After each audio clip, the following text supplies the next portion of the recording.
ناس كتير متخيلة إن اللي حصل ليلة 23 يوليو سنة 1952 كان مفاجأة أو حتى رد فعل على الملك فاروق وسياسته. في الحقيقة غير كده خالص، اللي حصل في يوليو ما كانش غير نهاية فصل طويل من الغلاء. بدايته مش 52 خالص، البداية الحقيقية كانت سنة 1947، ودي كانت أول شرارة للنار اللي حرقت الملك وحاشيته. في الوقت ده كان في ضابط مصري اسمه رشاد مهنا، وكانت رتبته رائد. قرر هو ومجموعة من الضباط اللي كانوا حوالي 16 واحد إنهم لازم يتحركوا، وكان هدفهم اللي هو إبراهيم عطله رئيس أركان الجيش وقتها. طب ليه الراجل ده بالذات؟ لأن الراجل ده بحسب كلام محمد نجيب نفسه كان رمز للفساد اللي بيعشش في المؤسسة العسكرية، وعلشان كده الملك فاروق اختاره، مش لأنه أكفأ واحد، بالعكس، لأنه أكتر واحد ممكن يخدم مصالحه الشخصية وينفذ أوامره من غير ما يسأل. اللي هو إبراهيم عطله كان بيميل للضباط اللي كانوا بيسمعوا كلامه هو بس وبيمدحوه، وبيبعد عن أي ضابط شاطر أو عنده رأي مخالف لرأيه، وده عمل أزمة وغضب جوه الجيش. رشاد مهنا واللي معاه حاولوا يوصلوا رسالة صريحة للملك إن الطريقة دي في إدارة الجيش هتودينا في داهية وهتخلي المؤسسة العسكرية كلها تنهار، والنتيجة الوحيدة إن الجيش يفضل أضعف من إنه يواجه الإنجليز أو أي تهديد خارجي. بس المحاولة دي ما كانتش كفاية، لأن النظام كله كان باين عليه إنه مش ناوي يتغير، وكان عاجبه الوضع اللي كان على هوا الملك. وبعدها بسنة دخلنا حرب فلسطين، والكارثة الأكبر كانت في السلاح اللي دخلنا بيه. قنابل بتنفجر في العساكر قبل ما يوصلوا بيها للعدو، دبابات بتقف في نص المعركة لأن ملهاش قطع غيار، بنادق أكل عليها الزمن وشرب. بعضها من سنة 1912، ده غير المدافع اللي كانت أشبه بالخردة، لا ليها ذخيرة ولا حتى أدائها يعتمد عليه. كل ده اتقال وقتها إنه صفقات للدفاع عن أرض فلسطين، لكن الحقيقة إنها كانت صفقات لجيوب ناس تانية. وساعتها ظهر السؤال اللي الكل كان بيفكر فيه: ليه الملك فاروق وناس من حشيته بيجيبوا سلاح فاسد بالشكل ده؟ محمد نجيب جاوب بنفسه في مذكراته وقال إن الملك والمحيطين بيه كانوا بيشتروا أسلحة رخيصة جدا من مخلفات الحرب العالمية التانية، ويقولوا للحكومة إنها حديثة وبأسعار خرافية، والفرق طبعا كان بيروح لجيوبهم. وكانت العملية ماشية كده عين عينة. وده مش كل حاجة، لأن سنة 1949 نجيب نفسه تعين مدير لسلاح الحدود، وهناك قابل حسين سر عامل، كان الوحيد بوكيل السلاح. الراجل ده واللي بعدين بقى وزير كان متورط في حاجات لا يمكن تتخيلها: تهريب مخدرات، سرقة أراضي الدولة، نهب ذهب من ستات البدو، وطبعا التجارة في السلاح التالف. نجيب عمل ساعتها تحقيق رسمي واكتشف إن حسين سري متورط في حوالي 600 جريمة، ورفع النتيجة للملك، وكان فاكر إن العقاب جاي، لكن اللي حصل إن الملك أمر بترقيته. ساعتها نجيب حس إن اللي بيحصل ده مش بس إهانة، ده تحالف رسمي ما بين الفساد اللي تحت والراس الكبيرة اللي فوق، ورفض يوقع على الترقية. فشالوه من منصبه وعينوا حسين سري مكانه. عارف يعني إيه؟ يعني الراجل طلع عليه 600 جريمة بقى في قمة قيادة السلاح. ودي كانت رسالة واضحة جدا لكل ضابط شريف: اسكت يا إما هنشيلك ونجيب واحد مكانك. وبعدها حاولوا يرضوه وعينوه في منصب تاني، مدير سلاح المشاة، بس نجيب رفض وقرر يقدم استقالته. اللي أقنعوه بقى ساعتها إنه يوافق كانوا جمال عبد الناصر وعبد الحكيم عامر. قالوا له كده بالنص: وجودك في الخدمة في الوقت ده أهم بكتير من خروجك منها، إحنا لسه هنبدأ شغل التنظيم وأنت لازم تبقى معانا فيه. وبالفعل نجيب وافق على المنصب، وبقى اسمه هو الغطا اللي بيخلي التنظيم يبني ثقته جوه الجيش. لكن الحقيقة إن التنظيم اتأسس على إيد جمال عبد الناصر مش نجيب، ونجيب نفسه كتب وقال: لو كنت أعرف إن دوري مجرد اسم تنظيم ما كنتش وافقت. ومع الوقت التنظيم كبر وعدد الضباط فيه زاد،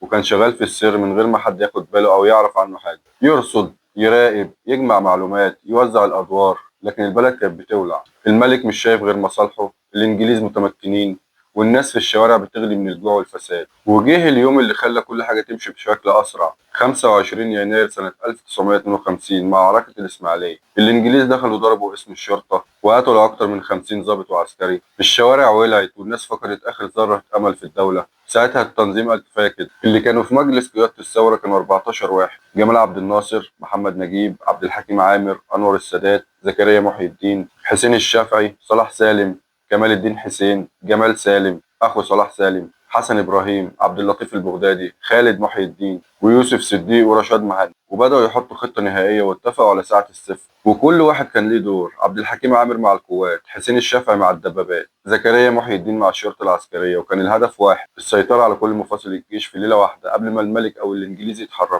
ولما وصل لعبد الناصر خبر إن حسين سر عامر عارف تحركاتهم وناوي يضربهم فجر 23 يوليو، القرار اتخذ فورا: نتحرك الليلة دي. اتكلموا مع كل الضباط واستعدوا. في نص الليل الدبابات بدأت تتحرك والسيطرة على المقرات بدأت، ومن غير أي نقطة دم. الفجر طلع والجيش خلاص بقى في إيد الضباط الأحرار. ولما الناس صحيت سمعوا صوت أنور السادات بيعلن البيان الأول: بني وطني، اجتازت مصر فترة عصيبة في تاريخها الأخير من الرشوة والفساد وعدم استقرار الحكم، وقد كان لكل هذه العوامل تأثير كبير على الجيش، وتسبب المرتشون والمغرضون في هزيمتنا في حرب فلسطين. واما فترة ما بعد هذه الحرب فقد تضافرت فيها عوامل الفساد، وتآمر الخونة على الجيش، وتولى امرهم اما جاهل او خائن او فاسد، حتى تصبح مصر بلا جيش يحميها. وعلى ذلك فقد قمنا بتطهير انفسنا، وتولى امرنا داخل الجيش رجال نثق في قدرتهم وفي خلقهم وفي وطنيتهم، ولا بد ان مصر كلها ستلقى هذا الخبر بالابتهاج والترحيب. والأول مرة حس الشعب إن في حاجة اتغيرت فعلا، حسوا إن في حد فكر فيهم، إن في نور بيطلع من آخر النفق. بس القصة ما خلصتش هنا، لأن اللي حصل بعدها كان فصل جديد من الصراع، مش مع الملك لكن جوه التنظيم نفسه، بين اللي شايفين إن الجيش يسلم الحكم للمدنيين وبين اللي شايفين إن الثورة لسه مستمرة وإنها لازم تكمل على إيد الجيش. الخلاف ده فجر أزمة كبيرة سنة 1954. بعد الثورة محمد نجيب كان هو الوجه اللي الناس بتحبه، راجل عنده تاريخ عسكري نظيف وكرامة ما فيهاش غلطة ومحبوب من الشعب، بقى هو أول رئيس لمصر بعد الملك فاروق. لكن الحقيقة هو كان فعلا مجرد واجهة، لأن السلطة الحقيقية كانت في إيد جمال عبد الناصر ومجلس قيادة الثورة. ونجيب بدأ ياخد باله وبدأ يتكلم، كان شايف إن الثورة لازم ترجع الحياة الديمقراطية في مصر، وإن الجيش يرجع لسكناته، وإن البلد لازم يكون فيها حرية وانتخابات. الكلام ده ما عجبش عبد الناصر خالص ولا المجلس، بدأوا يحاصروا نجيب، يشيلوا منه صلاحياته واحدة واحدة، مرة يسحبوا منه السيطرة على الحرس الجمهوري، مرة يمنعوه من حضور الاجتماعات، لحد ما في يوم 14 نوفمبر 1954 أعلنوا إن النجيب اتنحى عن منصبه، وكان قرار من مجلس قيادة الثورة. لكن الحقيقة إن النجيب ما اتنحاش بإرادته، ده اتشال بالعافية، وبعدها اتحط تحت الإقامة الجبرية في فيلا زينب الوكيل في المرج، واللي كانت أشبه بسجن مقفول عليه.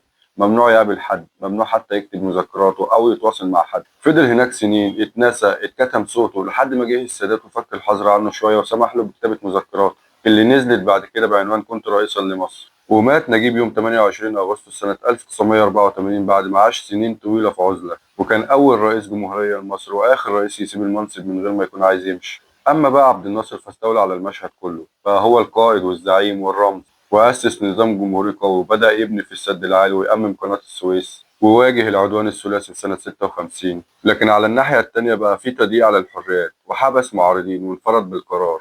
هنا بقى القصة بتتشعب. السادات كان ذكي جدا، لعبها صح، وكان دايما قريب من عبد الناصر بس مش في المواجهة، يعني كان بيدخل وقت الجد ويمشي وقت النار. وبعد وفاة عبد الناصر سنة 70 مسك هو الحكم، والناس افتكروها هيبقى مجرد واجهة، لكن فجأة قلب الترابيزة على الكل. أزاح رجال عبد الناصر وفتح صفحة جديدة، عمل انفتاح اقتصادي ودخل حرب أكتوبر 73 وانتصر، ووقع على اتفاقية السلام مع إسرائيل، وفي الآخر اغتالوه سنة 81 في المنصة وهو بيحتفل بالنصر. عبد الحكيم عامر بقى ده حكاية لوحده، كان الصديق الأقرب لعبد الناصر وعينه وزير دفاع، لكن ضعف الإدارة والتخبط في القرارات والتسيب في الجيش تحت قيادته ساهموا في نكسة 67. بعد الهزيمة عبد الناصر حاول يشيله، عامر رفض وحاول يعمل حركة مضادة فتمت الإطاحة بيه، وفي ظروف غامضة مات مسموم، واتقالوا إنه انتحر، بس لحد النهاردة ناس كتير شايفة إن نهايته كانت مدبرة. خالد محي الدين كان أكتر واحد في المجلس بيميل للفكر اليساري، وده خلاه يصطدم مع عبد الناصر، رفض يتماشى مع السلطة المطلقة وساند محمد نجيب، وطبعا اتنفى خارج مصر. لما رجع انضم للمعارضة وعمل حزب التجمع وفضل في صفوف المعارضة لحد وفاته سنة 2018. كمال الدين حسين كان متدين ومثقف، لكن بعد فترة حس إن الوضع خارج عن السيطرة وإن عبد الناصر ما بقاش يسمع غير صوته، فاستقال سنة 64 وابتعد تماما عن المناصب، وكان من القليلين اللي انتقدوا السلطة من جوه النظام،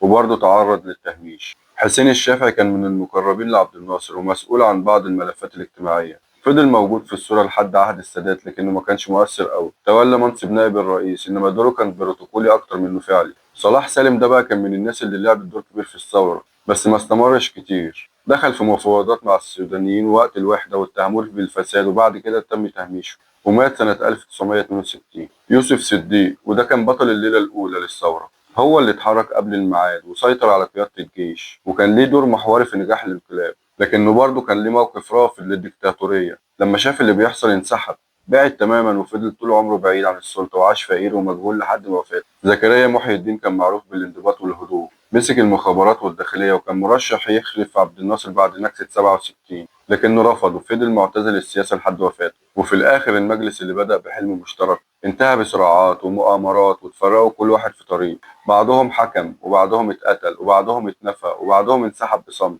والحقيقة إن الحكم مش بس بيفتح الناس، ده كمان بيكسرهم وبيعريهم قدام نفسهم قبل ما يكون قدام الناس. ودي كانت الحكاية، حكاية مجلس اتجمع على الثورة وافترق على السلطة. ثورة 23 يوليو كانت بداية جديدة لمصر، بداية حلم كبير ناس كتير صدقوه وناس تانية خافت منه. غيرت شكل البلد وشالت الملك وقلبت نظام الحكم كله. بس الحقيقة إن اللي حصل بعد كده ما كانش سهل. الضباط اللي قاموا بالثورة اختلفوا وكل واحد كان شايف إنه الأحق بالسلطة، فبدأت المشاكل بينهم. ومع الوقت الحلم الكبير ده اتشقلب وبقى فيه ظلم بدل العدالة وخوف بدل الحرية. وبرغم كل ده الثورة فضلت لحظة فارقة في تاريخ مصر، لحظة غيرت كتير وخلت البلد تمشي في طريق جديد، طريق فيه إنجازات وفيه كمان أخطاء كتير. ودي كانت حكاية ثورة 23 يوليو، حكاية مش كلها نور ومش كلها ضلمة، لكنها صفحة مهمة في تاريخ بلدنا. ولو عجبك الفيديو ما تنساش تعمل لايك وتشترك في القناة، واستناني في أصل الحكاية الجاية.